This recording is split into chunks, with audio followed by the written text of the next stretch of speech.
भद्रक जिला बासुदेवपुर ब्लॉक अंतर्गत कुमारपुर ठारे बेआईन भावे चालुवा करतकल उपर चढ़ाव करिछि वन विभाग। तेबे गेंडू साहू नामक जड़े व्यक्ति जगार बेधड़क भावे यह कारबार चलीथिला। कौनसी सूत्रରୁ खबर पाई अतिरिक्त तहसीलदार उपस्थित रे पुलिस विभाग सह वन विभाग मिलित चढ़ाव होइथिला। तेबे जबत होइथिबा काठ पाखापाखि 100 शिफ्ट कुहाଯାଉଥିବା बेले जार आनुमानिक मूल्य 2.5 लाख रु 3 लाख टंका हेबो बोली अधिकारी सूचना दैछंती।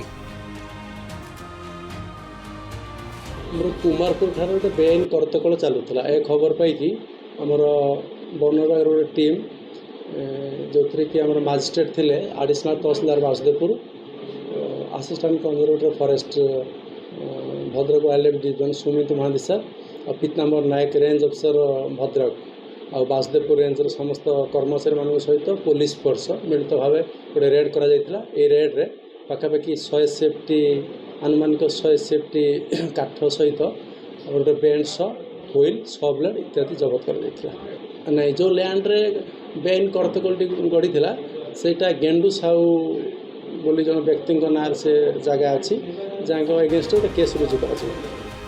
तेबे एही घटना कहीं जड़े भी गिरफ होई नथिबा जଣା पड़िछि।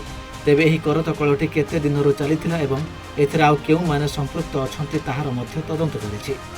बासुदेवपुर हेमंत महाराणांक रिपोर्ट सूचना टीवी।